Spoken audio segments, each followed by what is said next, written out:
Good morning all of you. बच्चों कैसे हैं आप सब लोग। मैं उम्मीद करती हूँ आप सब लोग अपने घर पर हैप्पी हो, हेल्दी हो, सेफ हो और सुरक्षित हो। बच्चों आज की क्लास में हम जो टॉपिक शुरू करने जा रहे हैं वो है समास के टॉपिक के अंतर्गत हम आपको समास का जो टॉपिक है वो आज हम उसका पार्ट 3 पढ़ा रहे हैं। समास का टॉपिक का पार्ट 3 जिसके अंतर्गत हम समास के भेद नंबर 3 और भेद नंबर 4 के बारे में चर्चा करेंगे। बच्चों हमने प्रीवियस क्लास में जो प्रीवियस 2 क्लासेस थी उसमें हमने क्या क्या पढ़ा था। उसमें हमने पढ़ा था समास किसे कहते हैं, जब 2 शब्द आपस में मिलते हैं उनमें कारक के विभक्ति चिन्हों का लोप होता है और वो कोई तीसरा शब्द बनाते हैं तो उसे हमने क्या कहा, समास। फिर समास के अंतर्गत जो 2 पद होते हैं, पहला पूर्व पद और दूसरा उत्तर पद, हमने उनके बारे में चर्चा की। कल हमने समास के 2 भेदों के बारे में चर्चा की। पहला था तत्पुरुष समास और दूसरा था बहुव्रीहि समास। तत्पुरुष समास में भी फिर 2 समास थे, पहला था कर्मधारय समास और दूसरा था द्विगु समास। फिर उसके बाद में जो हमने कर्मधारय समास में चर्चा की उसके अंतर्गत हमने पढ़ा कि कर्मधारय समास में क्या होता है। कर्मधारय समास में बच्चों पूर्व पद जो होता है उसका महत्व होता है और कर्मधारय समास में उत्तर पद का जो है वो प्रधानता होती है और विशेषण विशेष का संबंध होता है। द्विगु समास में पूर्व पद जो है वो संख्यावाची होता है। उसके बाद में हमने बात करी थी कि तत्पुरुष समास क्या होते हैं। तत्पुरुष समास में पूर्व पद जो होता है वो गौण होता है और अर्थ की जो उदारमुदार जो जिम्मेदारी होती है वो उत्तर पद पर होती है। फिर हमने बात की बहुव्रीहि समास की। बहुव्रीहि समास में ना तो पूर्व पद प्रधान होता है ना उत्तर पद प्रधान होता है। जब वो दोनों आपस में जुड़ते हैं तो एक नया ही अर्थ की रचना करते हैं। आज की क्लास में बच्चों हम पढ़ेंगे समास के भेद नंबर 3 के बारे में और भेद नंबर 4 के बारे में। समास का तीसरा भेद है द्वंद्व समास और समास का चौथा भेद है अव्ययी भाव समास। समास का जो तीसरा भेद है द्वंद्व समास, इसके बारे में बात करते हैं। जैसा कि आप सभी जानते हो कि समास में कितने पद होते हैं, 2 पद होते हैं, पूर्व पद और उत्तर पद।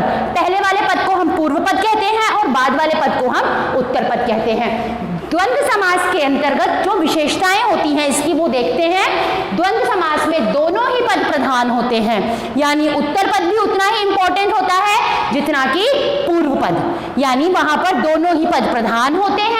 फिर योजक चिन्हों का लोप होता है, एक छोटा सा माइनस का साइन होता है जिसे हम योजक चिन्ह कहते हैं। ये 2 शब्दों के कनेक्टर के तौर पर काम आता है, 2 शब्दों के बीच में जुड़ाव का काम करता है और इस योजक चिन्ह का अर्थ होता है और, तथा, या, एवं। यानी या तो ये योजक चिन्ह लगेगा और अगर ये योजक चिन्ह नहीं लग रहा है तो इसका मतलब है या तो और, तथा, या, एवं आदि शब्द का लोप होगा। अगर इन सब शब्दों का लोप होगा तो योजक चिन्ह लगेगा और अगर योजक चिन्ह का लोप होगा तो ये जो चारों शब्द हैं इनमें से कोई सा भी शब्द लगेगा।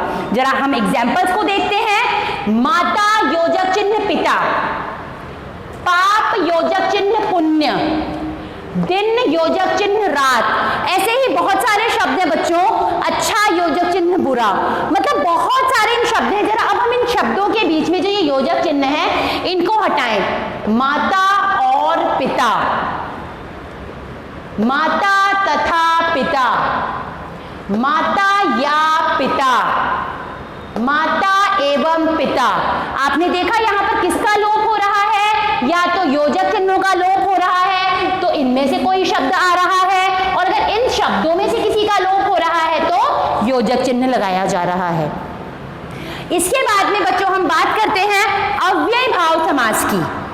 अव्यय क्या होते हैं, अव्यय होते हैं वो विकारी शब्द। ये विकारी शब्द होते हैं जो शब्द के पहले लगते हैं। पहला पद अव्ययी भाव समास में अव्यय होता है, पहला पद अव्ययी भाव समास में अव्यय होता है और ये पद प्रधान होता है, यानी कि इस पद की पूरी इंपॉर्टेंस होती है और उत्तर पद में कोई भी शब्द हो सकता है। कहने का मतलब पूर्व पद प्रधान हो, अव्यय हो और उत्तर पद में कोई भी शब्द हो, क्योंकि अव्यय भाव समास में शब्द का अर्थ जो है वो पूर्व पद के आधार पर बदलता है। देखिए जरा, भर पे हर दिन, प्रतिक्षण, बेअसर, ये सब क्या है बच्चों? ये सब अव्यय हैं जो शब्द के पहले लग रहे हैं और शब्द का अर्थ बदल रहे हैं। यानी कि जिन शब्दों में संज्ञा, सर्वनाम, क्रिया, विशेषण, इन सब के आधार पर किसी भी तरीके से परिवर्तन हो जाए। भरपेट, भरा हुआ है जिसका पेट। हर दिन, हर रोज घटित होने वाला। प्रतिक्षण, हर क्षण घटित होने वाला। बेअसर, जिस पर कोई असर नहीं पड़ता हो। बच्चों देखो, आज की क्लास में जो ये हमने टॉपिक पढ़ा समास पार्ट 3 के अंतर्गत, इसके अंतर्गत हमने समास के भेद नंबर 3 और भेद नंबर 4 के बारे में चर्चा की। समास का भेद नंबर 3 कौन सा है प्यारे बच्चों? समास का भेद नंबर 3 जो है वो है द्वंद्व समास। द्वंद्व समास क्या होता है, एक बार दोबारा से देखते हैं। द्वंद्व समास जिसमें दोनों ही पद प्रधान होते हैं, पहली बात। दूसरी बात, योजक चिन्ह का लोप होगा या फिर और, तथा, या एवं। यानी अगर योजक चिन्ह लग रहा है तो इन चारों में से किसी का लोप होगा, ये चारों लग रहे हैं तो योजक चिन्हों का लोप होगा। द्वंद्व समास और द्विगु समास दोनों में शब्दों की पहचान करने का एक जो मेन तरीका है वो कैसे है? द्वंद्व समास में और का लोप होता है, जबकि द्विगु समास में पहला पद संख्यावाची होता है। पहला पद संख्यावाची होता है वो द्विगु समास होता है, और जहां ये आपको योजक चिन्ह नजर आ जाए वो हमें तुरंत समझ जाना है कि वो द्वंद्व समास है।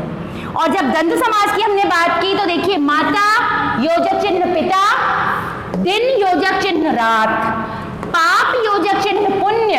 यहां पर माता और पिता, माता तथा पिता, माता या पिता, माता एवं पिता।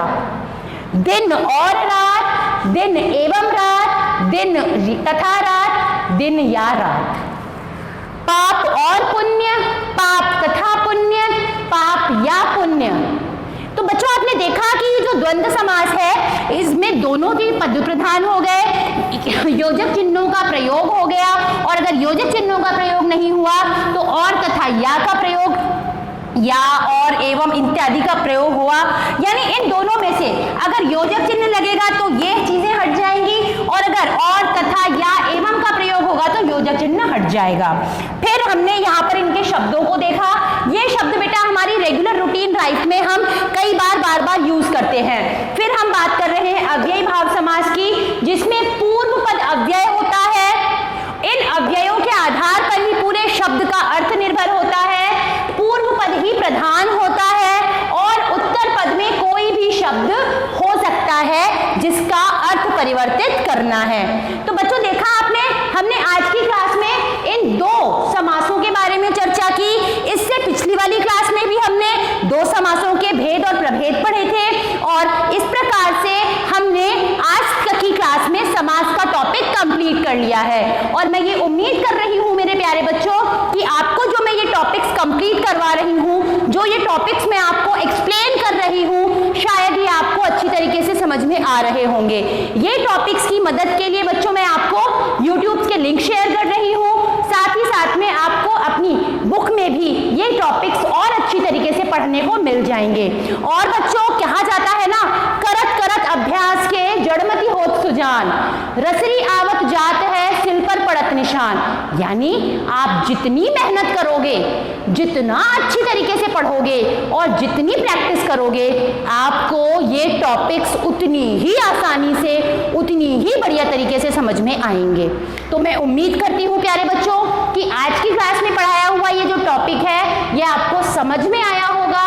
आप इसको अपने घर पर भी पढ़ोगे, सुरक्षित रहोगे, अपने घर पर सेफ रहोगे, और जो काम कराया जा रहा है उसको करते रहोगे। तो बच्चों आज की क्लास के लिए बस इतना ही। हम आज की क्लास को यहीं विराम देते हैं। अगली क्लास में, अगले वीक में हम एक नए टॉपिक के साथ फिर से मिलेंगे। तब तक के लिए स्वस्थ रहिए, मस्त रहिए, अपना और अपने परिवार का ध्यान रखिए। Thank you and have a nice day.